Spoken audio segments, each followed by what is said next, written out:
কারো দলীয় স্বার্থ বাস্তবায়ন করা এই সরকারের কাজ নয়। কথাটা খুবই গুরুত্বপূর্ণ। এটি বলেছেন বিএনপির ভারপ্রাপ্ত চেয়ারম্যান তারেক রহমান।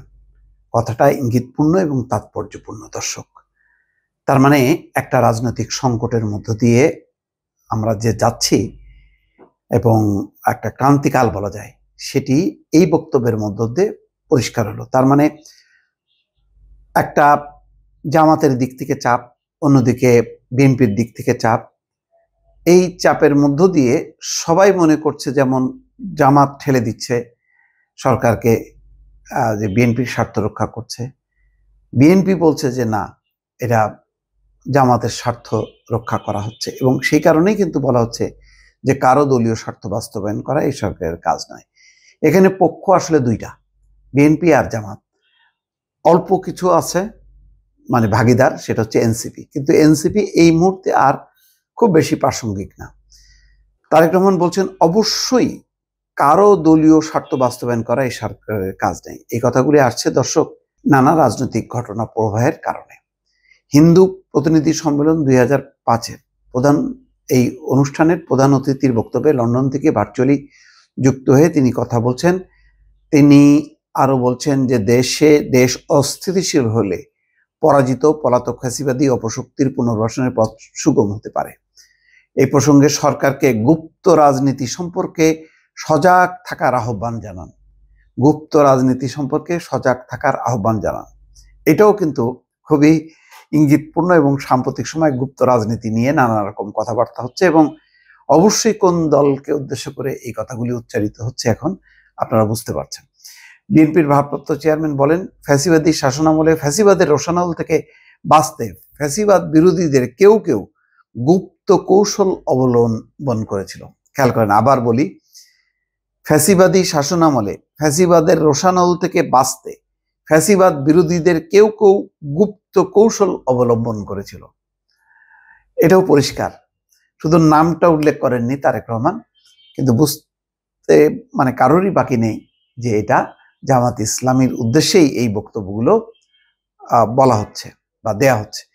একইভাবে পতিত পরাজিত ফ্যাসিবাদী শক্তিও বর্তমানে গুপ্ত কৌশল অবলম্বন করে দেশে গণতন্ত্রের উত্তরণের পথকে বাধাগ্রস্ত করছে কিনা এই ব্যাপারে সজাগ থাকতে হবে।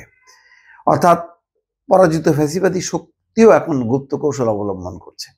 অতীতে ফ্যাসিবাদ বিরোধীদের একটা শক্তি গুপ্ত কৌশল অবলম্বন করেছিল, এখন আবার পরাজিত শক্তিরা গুপ্ত কৌশল অবলম্বন করেছিল। তো এই কথাগুলি কেন আসছে এবং সরকারকে কেন বলা হচ্ছে? বলা হচ্ছে এই কারণে যে সাধারণত অন্তর্বর্তী সরকার, তত্ত্বাবধায়ক সরকার, এই সরকারগুলোর নেচার কি, যখন নাকি একটা ভয়ঙ্কর বিপর্যয় হয়, পতন হয়, তখন সাময়িককালে কিছু সরকার আসে বা সিস্টেম আসে, কখনো সামরিক শাসন আসে, কখনো অন্যরকম অন-11-এর মতন সরকার আসে।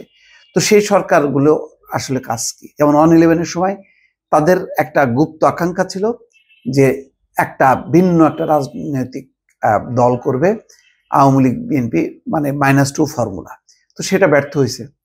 ব্যর্থ হওয়ার পরপরই কিন্তু তারা দ্রুত বেগে তারা নির্বাচন দিয়ে বিদায় নিছে।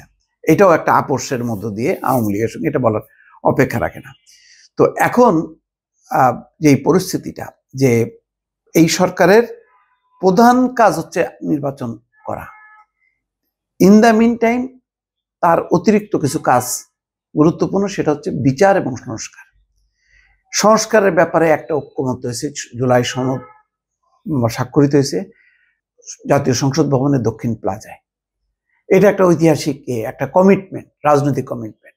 এরপরে হচ্ছে নির্বাচন হবার কথা, কিন্তু অনেকেই বলছে যে না, এইটাকে আইনি ভিত্তি দিতে হবে, আদেশ নির্দেশ জারি করতে হবে, গণভোট দিতে হবে। তাও এখন 3 মাসের মধ্যে, এখন যেখানে 3 মাসটা সাধারণত নির্বাচনের প্রচারণা প্রস্তুতির জন্য মানে যেই সময়কাল নির্ধারণ করা হয় তার আগের 3 মাসকে, তো সেই হিসাবে কিন্তু আমরা অলরেডি 3 মাসের মধ্যে ঢুকে পড়ছি। তো এখন এই ব্যাপারে সরকার সিদ্ধান্ত দিচ্ছে না। সিদ্ধান্ত না দিয়ে তারা রাজনৈতিক দলগুলোর কাছে ঠেলে দিচ্ছে, বলছে যে তোমরা সমঝোতা করো। এই কারণে বিএনপি প্রচন্ডভাবে ক্ষুব্ধ যে এটা তো সরকারের দায়িত্ব না, রাজনৈতিক সংকট মোকাবেলা করবে সরকার।